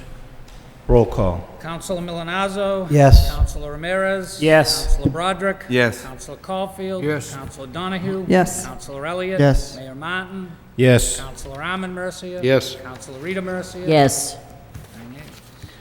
Okay, telephone exchange. Move approval, it's level funded. Motion to approve by Councilor Rita Mercier, seconded by Councilor Broderick. Anyone wishing to be heard on this matter? Okay. Roll call, please. Councilor Milonazo. Yes. Councilor Ramirez. Yes. Councilor Broderick. Yes. Councilor Caulfield. Yes. Councilor Donahue. Yes. Councilor Elliott. Yes. Mayor Martin. Yes. Councilor Arman Mercia. Yes. Councilor Rita Mercia. Yes. Cable access. Anybody wishing to be heard on cable access section of the budget? Hearing none. It's the wish of the council. Mr. Councilor Mayor, Elliott. does that include the line items below the coordinator, right? Yes. Mr. Manager, could you tell me what contracted services is for that went from 90,000 to 103,500? No, Counselor, I can't. I'm looking for Jack Hall, but Oh, okay. unfortunately, he's not here this evening. I'd have to get you some information on that. Okay, I don't know off the top of my head. I'm just wondering, does that go to LTC? Is that the LTC fee that we pay to them? No, I don't think so either. I'm sorry, Counselor, I forget exactly what that is. Can we delay it then? Delay until- this for 1 week, till Wednesday, till he can come here. If we can give him a stipend, he can answer the question. Motion to delay this Second. matter by Councilor Elliott, seconded by Councilor Rita Mercier. All those in favor say aye. Any opposed? This matter is delayed. Arena Enterprise account. Anybody from the public wishing to be heard on the Arena Enterprise account? Hearing none, what's the wish of the council? Councilor Donahue. I move approval because we're obviously going to need more than this based on the lease. So I move approval as is. Motion approved by Councilor Donahue, seconded by Councilor Milonazo. Councilor Elliott. Delayed it, so Thank you, Mr. Mayor. Just briefly, Mr. Manager, can we get a report on the arena activity? Sure. The enterprise fund, how much, I know we had a huge deficit and then we were working our way down based upon other events that they brought in. Do they generate parking revenue at the arena also? Parking revenue is That's not not part part of of the it? arena. They don't charge parking in the front, that goes Right. somewhere else? Yep. Okay, I just Yeah, think it'll we be can- helpful to see where we're at, where we're Sure. going and how we're Yep. going to go. Thank you. Mhm. Roll call. Okay, roll call. Councilor Milonazo. Yes. Councilor Ramirez. Yes. Councilor Broderick. Yes. Councilor Caulfield. Yes. Councilor Donahue. Yes. Councilor Elliott. Yes. Mayor Martin. Yes. Councilor Arman Mercia. Yes. Councilor Rita Mercia. yes. Okay, next item, page 27, Mayor's Office. Anybody wishing to be heard on the Mayor's Office portion of the budget? Anyone wishing to be heard? It's the wish of the council. Move approval. Move approval. Motion approved by Councilor Arman Mercia, seconded by Councilor Donahue. Roll call. Councilor Milonazo. Yes. Councilor Ramirez. Yes. Councilor Broderick. Yes. Councilor Caulfield. Yes. Councilor Donahue. Yes. Councilor Elliott. Yes. Mayor Martin. Yes. Councilor Arman Mercia. Yes. Councilor Rita Mercia. Yes. Neighborhood Services. Anybody from the public wishing to be heard in the Neighborhood Services Department? Anyone from the public wishing to be heard? Hearing none, it's the wish of the council. Move for Move approval. approval. Motion approved by Councilor Caulfield, second by Councilor Rita Mercier. Any questions? Roll call. Councilor Milonazo. Yes. Councilor Ramirez. Yes. Councilor Broderick. Yes. Counselor Caulfield. Yes. Counselor Donahue. Yes. Counselor Elliott. Yes. Mayor Martin. Yes. Counselor Arman Mercia. Yes. Counselor Rita Mercia. Yes. Okay, Parking Department. Anyone from the public wishing to be heard on the Parking Department budget? Anyone from the public wishing to be heard on the Parking Department budget? Hearing none, it's the wish of the council. Councilor Broderick. Thank you, Mr. Mayor. Is Mr. Carney here? Yes.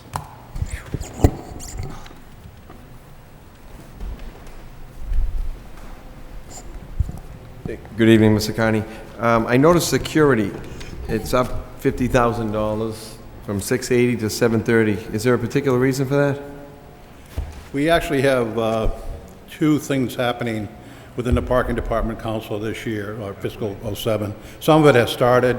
We've expanded all the garages, the 4 parking garages we have now are now operating 24 hours a day, 7 days a week. And we have security in there for 24 hours a day, 7 days a week. So there's some additional costs that we have as a result, specifically of opening the AYOT for that 24 hours.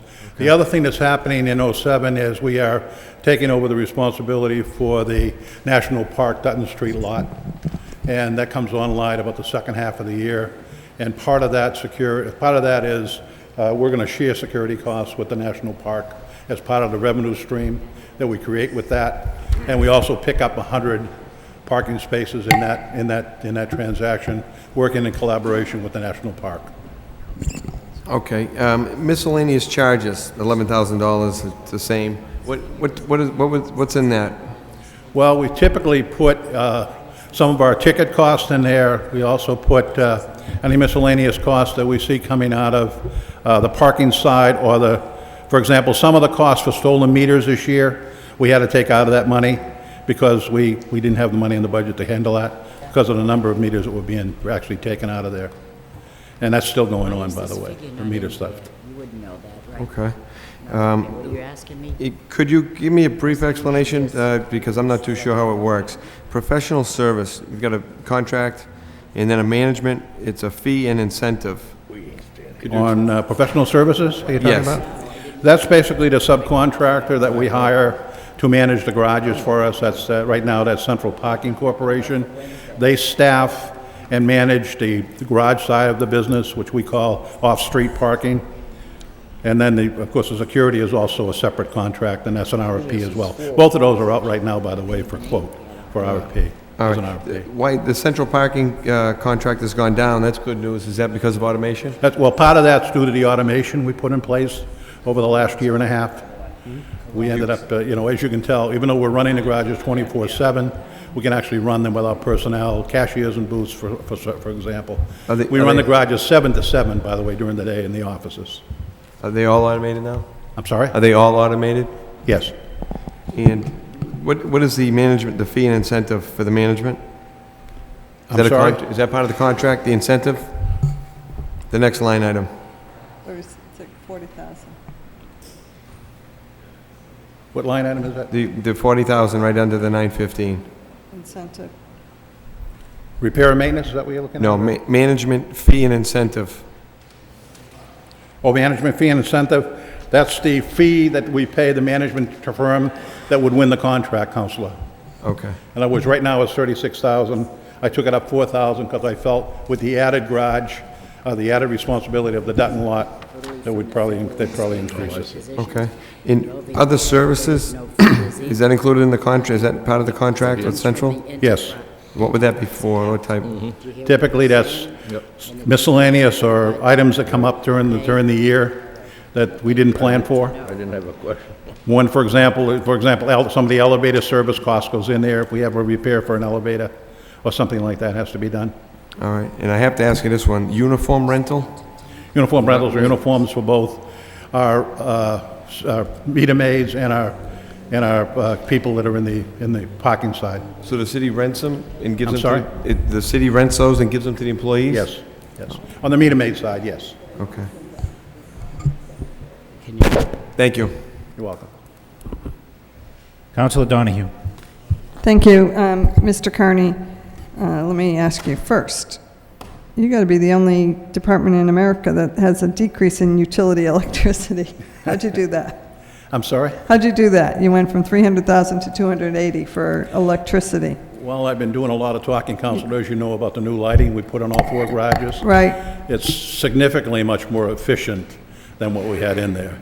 Even This with actually the- is higher than what it will be as we go forward, because as I explained when we did that with Mass Electric or National Grid, there's a payback program that we get 2 years to pay back with no interest. So And we're even still with the doing that for the next increased, 2 years. even with the increased utility costs, you've saved Yes. money? In fact, I think 2 months after we did this, we had an increase in rates, which I'm sure you've seen across the budget. Okay. Now, going down, your revenue sharing with the city, the 500,000, that's the 500,000 that is transferred to the general fund, is that? Yes, Okay. yes. In the jam, you have Department Service jam, That's the- 434,000. Yeah, there's no jam debt at all in this. This is strictly to Roy and the John Street garage. Okay, so it's not the We jam, have that's put not built anything- in there yet? I have not- Okay. I have not touched anything with the jam. All right, well, that was my question, because I didn't understand why it was in there at this point. Right. But it will be in the future? Yes. Okay. Yes. And that's where it will show up? Okay, no other questions? Counselor Elliott? Mr. Carney, that 40,000 that Council Broderick was referring to, the management fee, is that contractual? I mean, we don't do this with any other organization, so I'd like to eliminate it. It doesn't seem to make sense, and it sort of sets a precedent that, you know, if you do a good job, we pay you extra. I think and I understand, you know, the philosophy behind it, but it doesn't make sense. You sign a contract to do a job, and you just do it. Well, it's a little more than that, Counselor, because I would like to say we could, and I've looked at that, but it's basically just me, as you know. And that's really, other than that, most of the support is on the meter side.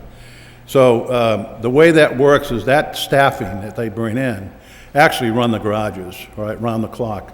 And they also handle all the billing, they handle all the accounting, all the AP, all that side of the business. So that's all part of the management administration. No matter what, whoever we bring in, even though we try to get quotes from a number of support of subcontractors, no matter who we bring in, there's going to be something like that. That actually is, I think, pretty reasonable based on some of the quotes I've looked at recently. Well, I guess just, I don't agree with it, that's all. We're paying the professional service $915,000? Is that the contractor to run the garages? That's right, that's where they're staffing. And that's down from 960? Why Right. is? Yes, that's down. It's automation. I'm sorry, I must have been in the restroom while that discussion took place. I apologize. Okay, are there any other contracts, Mr. Manager, in the city that we give an incentive fee to? I'm sorry. Central parking, this goes back years. This is how we do the contract. For the most part, the $915,000 is basically for the salaries of those Right. employees, and central parking that's usually their fee that they pay to go through central parking. Okay. That's in the contract for that.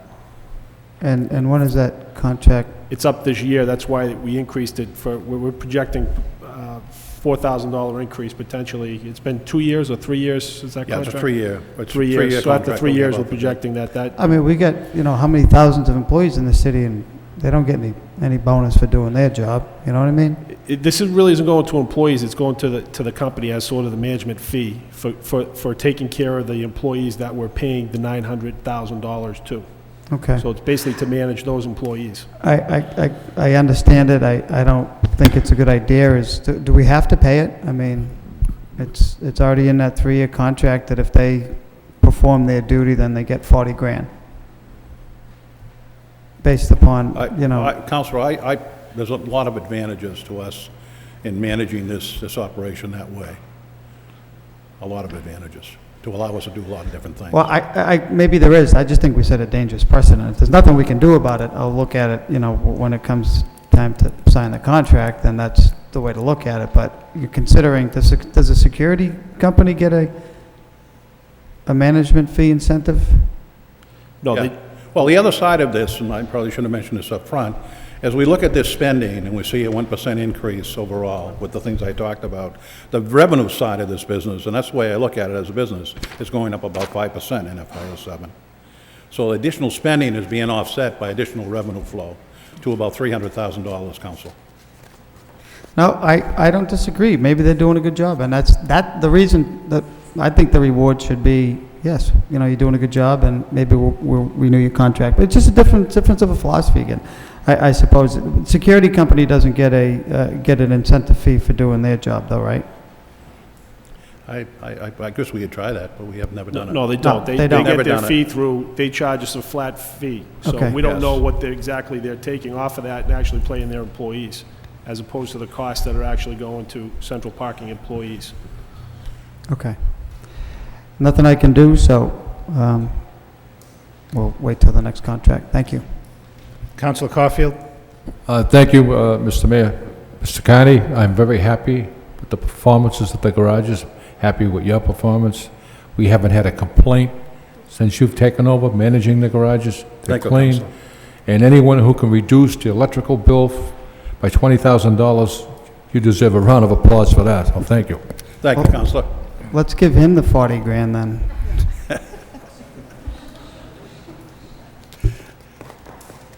Okay, what's the wish of the council? Motion to approve by Councilor Broderick, seconded by Councilor Yeah. Ramirez.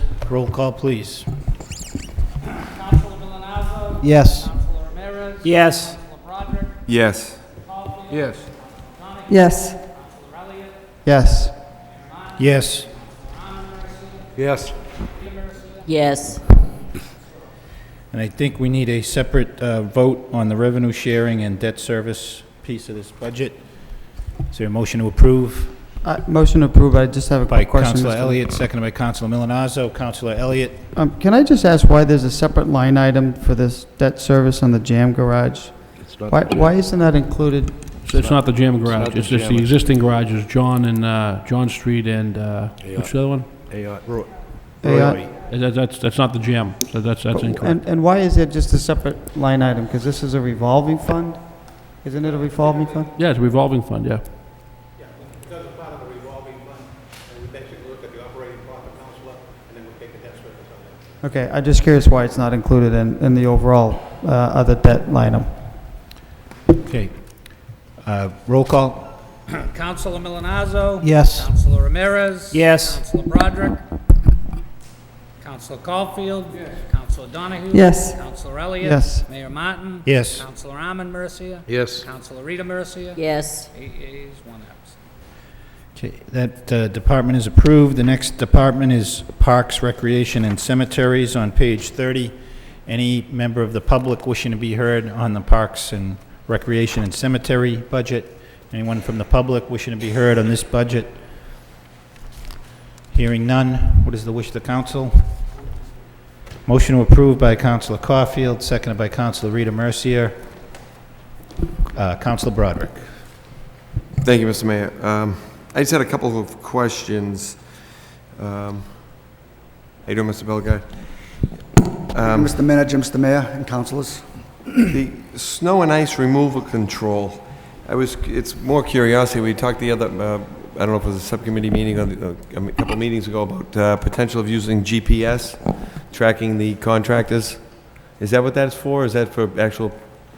It's actual for performance, Councilor. While Public Works manages the streets, we manage the sidewalks in the city. So a lot of the bobcats you see, that would be plowing the buildings and the sidewalks. So it's actual removal, okay. And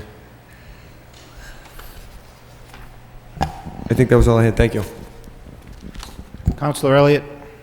Mr. Bellegarde, can you tell me what the $7,500 is for licenses under your budget on page 31?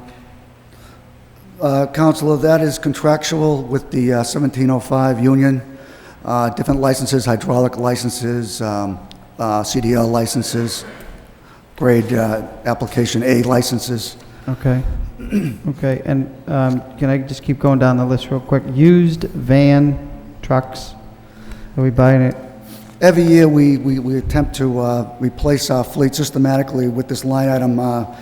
Obviously, with the kind of work we do, it doesn't really serve us very well to be purchasing, you know, a $15,000 or $20,000 van or pickup truck on a year or bi-yearly basis. Excuse me. But what this does do is it replenishes a van at a time on a yearly basis. Okay, and I know this one is, again, is a small one, but Colley Stadium, $1,995.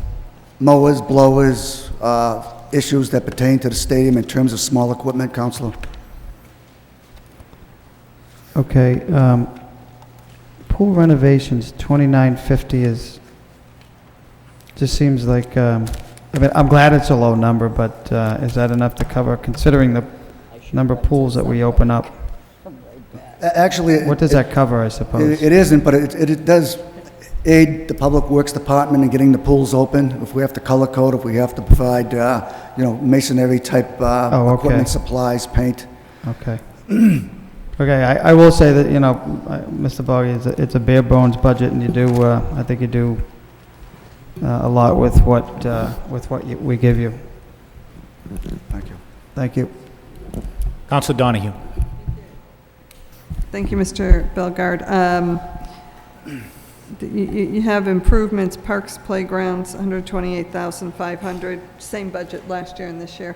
I just have a question. Is this in general across the city? Is there any particular playground slated, or? Actually, what that is, Council, is that's the line item we use to purchase the clay, the stone, dust, the loam. Okay. General. Citywide? Yes. Okay.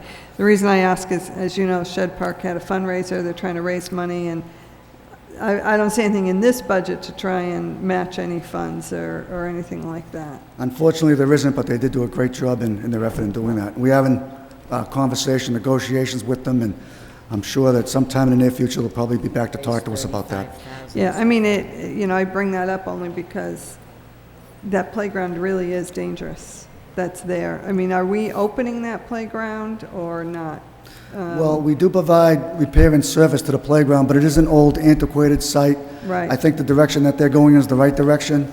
Unfortunately, to do a capital improvement of the magnitude that they're talking, you're looking somewhere in the vicinity of $110,000. Right, right.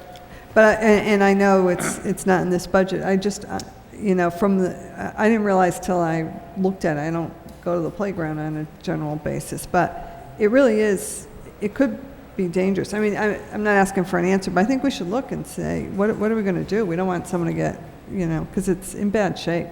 So, no other questions. Thanks. Okay. Councilor Broderick? Thank you, Mr. Mayor. Mr. Bellegarde, I neglected to say I think you're doing a great job. The parks do look great. Coaching softball, and I've seen them, they look wonderful. I question for you, the leasing equipment and service, $45,000 last year, nothing this year. Is that, now, are we losing a vehicle? Are you losing a vehicle, and are we not replacing it? That was something that an arrangement that we worked out with the city manager's office.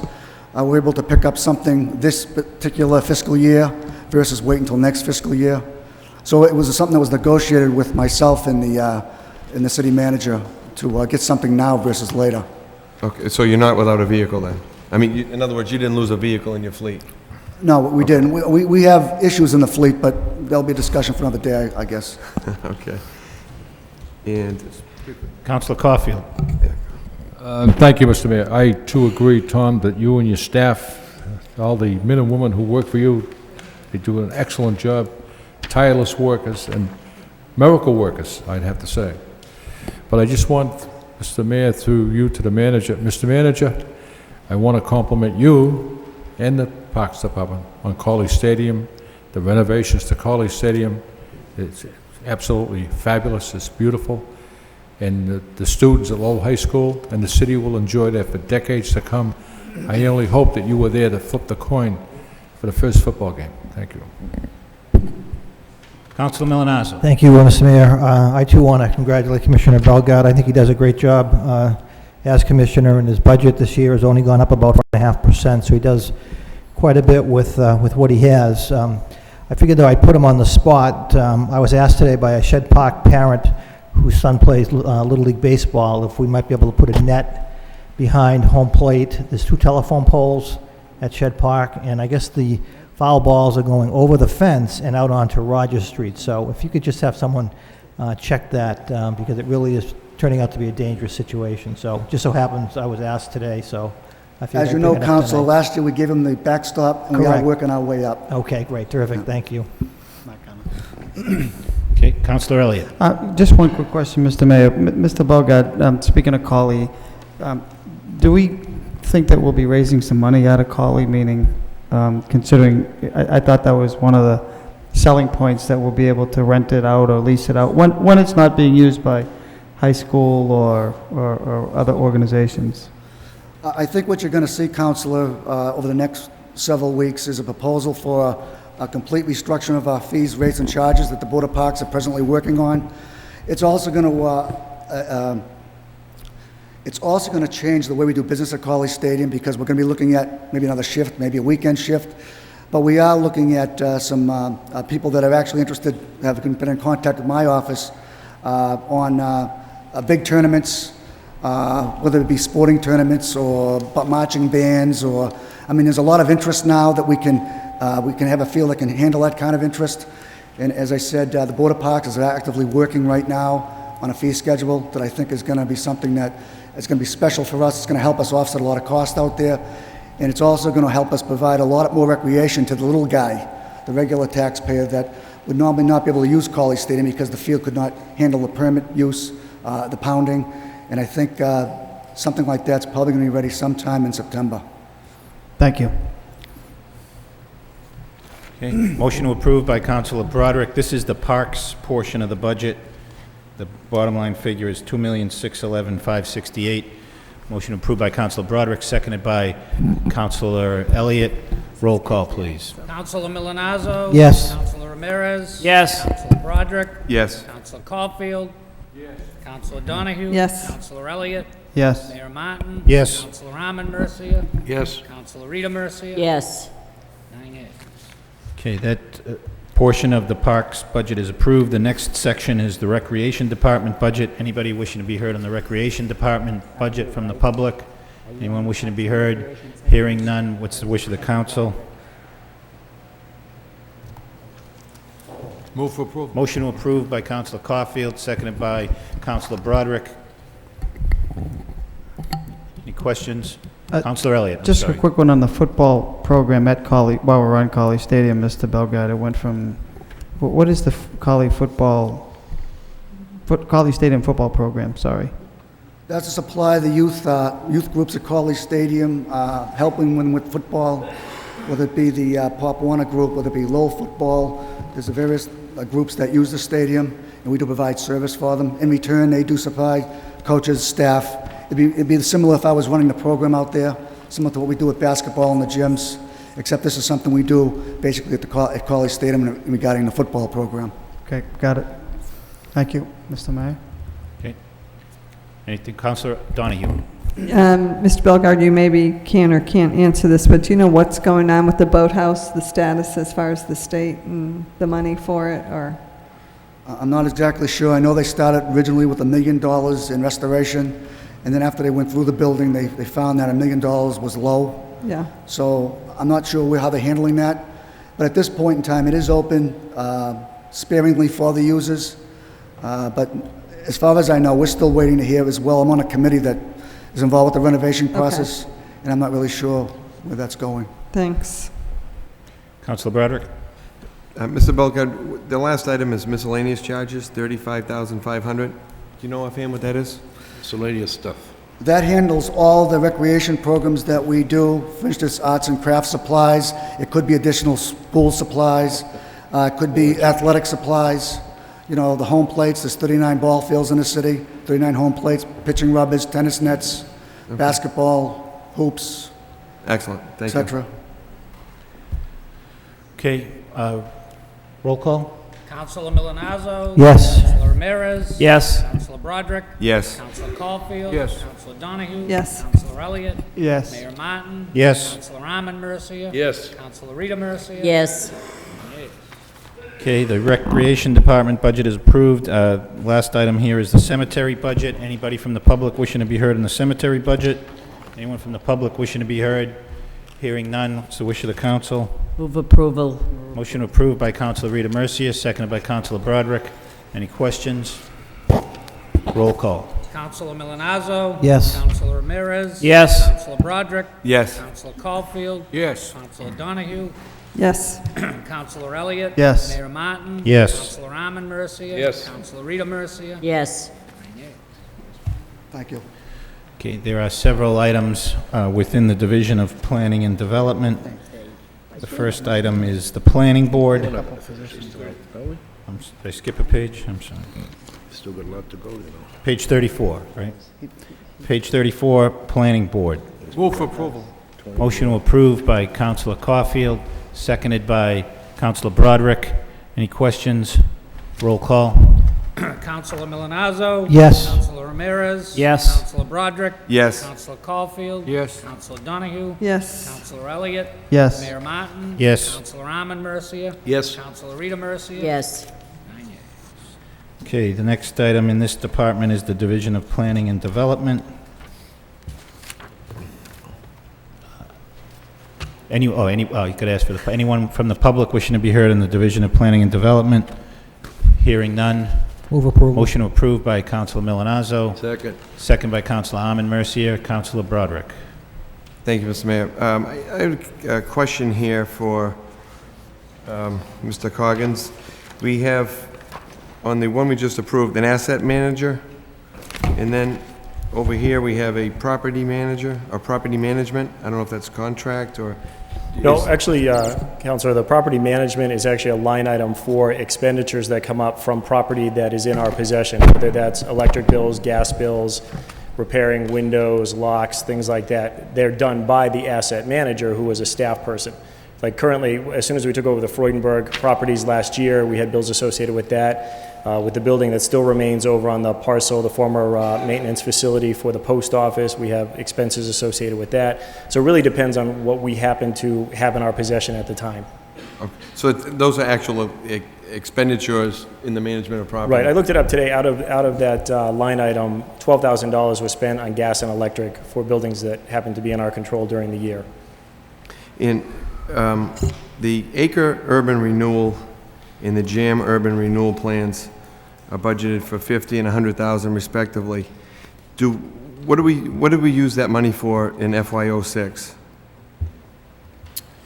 In the Jam area, it went to engineering services, some of which are tied to the disposition appraisal that will be back before the council next week for the properties that have been taken. In the Acre, it actually just rolls into whatever the current project is.